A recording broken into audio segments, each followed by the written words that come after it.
Hello and welcome to Scooter Poop.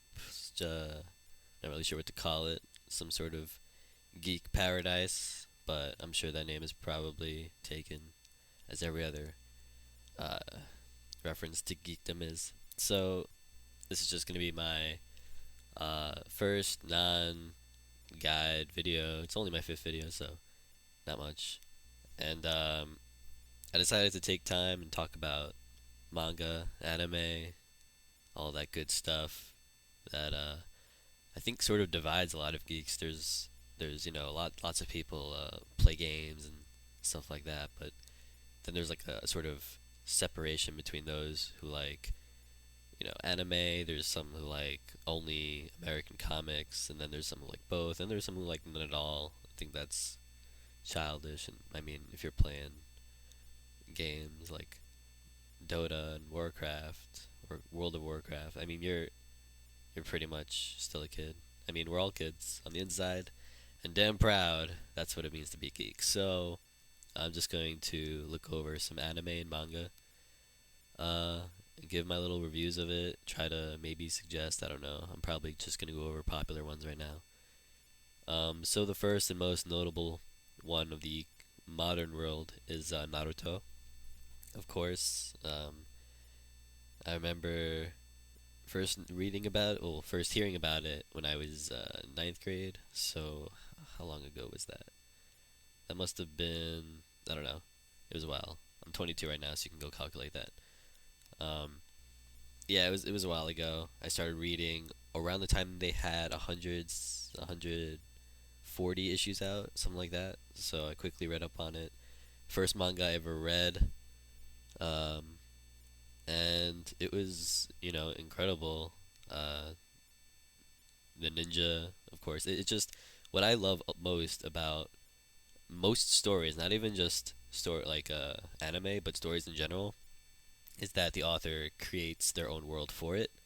I just love that. They like stories should take you to a different place, unless you're reading a story that sort of needs to take place in our current world, and I understand that. But Naruto certainly makes that world uh, real, and it's really good. For those who don't know, I don't know how you wouldn't know, but it's about ninjas. It's not as corny as you think just from hearing the word ninja. Um, there are all these different issues. There's like, being an outcast. There's different um, alignments. There's honor. There's, of course, the battles are kick ass. There's the hierarchy. I mean, there's so much to it, and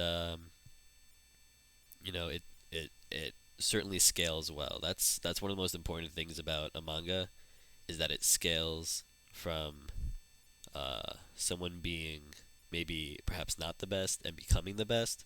That sort of is like a common theme among action packed anime manga. Naruto certainly does that.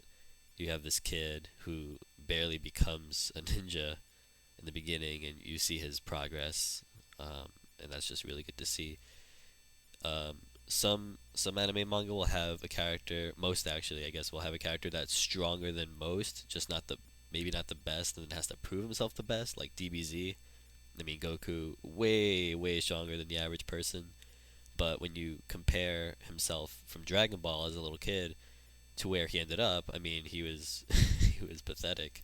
So that had a huge scale. Everyone loves Dragon Ball Z for its crazy lights and stuff like that. I like Dragon Ball more. Dragon Ball had tactics involved, which is another reason Naruto is so great because the fights actually make sense. And DBZ was more about how loud you can scream, and real fights just don't go that way. Um, and that kind of leads me to the probably the second most popular manga these days is Bleach, with Ichigo. Instead of about ninja, this one is about Shinigami, which is the Japanese word for, I guess, god of death, a death god, Grim Reaper of sorts. So, Bleach started off, I think, pretty amazing. It really didn't start as like a DBZ-ish battle manga sort of thing. It was this guy taking on, spirits, and it just had this very original feel to it. And then as time progressed, it was like, let's add powers, let's add, you know, power levels, and it got very very very DBZ.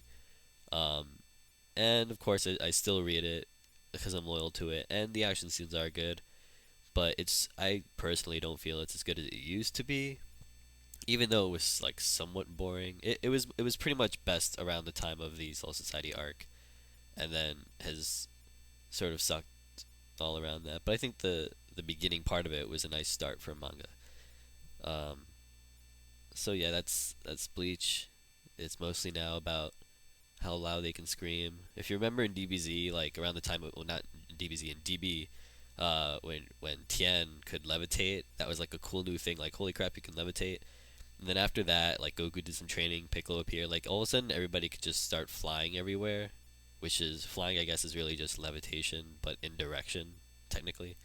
But everyone could just start flying everywhere.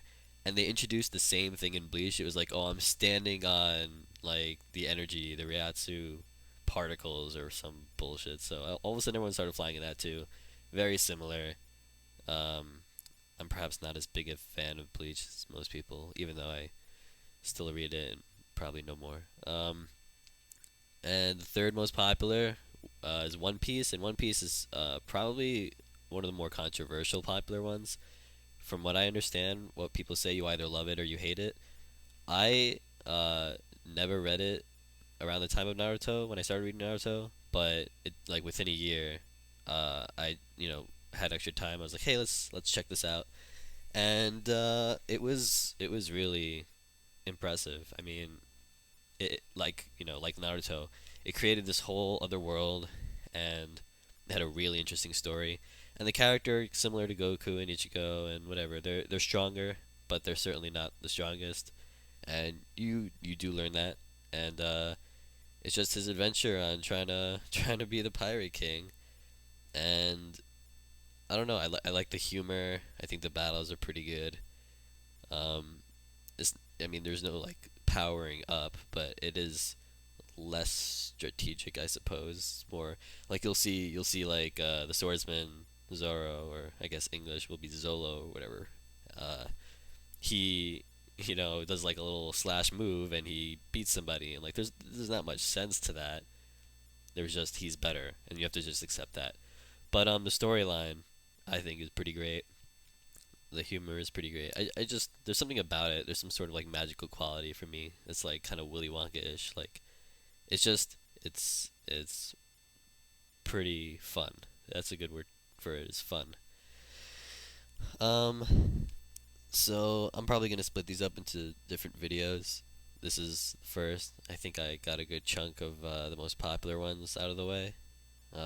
I guess I'll try to cover one more before the video ends. Let's try to go over Fairy Tail. Fairy Tail was written by I don't really know the author's names, but he's the guy who did, I think, what was it, like Rune Master. He's a sort of follower of, I think his name is Oda from One Piece. So you'll see that their art styles are really similar. And I never really liked Rune Master, whatever it's called. But Fairy Tail, I read it from the get go. Issue one came out. I was like, hey, let's look at this, and it was just, uh, it was a winner. I mean, you could tell from the first issue that it was going to become popular, and I love mangas like that. So I've been keeping up on it. It has, it's been out for a while now. I used to tell people to read it. I was like, it's only 7 issues long. You just catch up now, and now it's like 230 issues by this point, I think. So it's really popular. It's about magic, in case you don't know. It's about like they're all magic users, um, and they all have different sort of magic styles. So that's, I think, similar to Naruto. Just instead of like ninja energy, it's like magical energy, but it's pretty much similar. Um, so yeah, those are four popular manga. Uh, I definitely like all of them. I suggest reading them if you haven't, especially Fairy Tail, since that one is lesser known. And that's it for this video. So I'll record the next probably right now. Bye.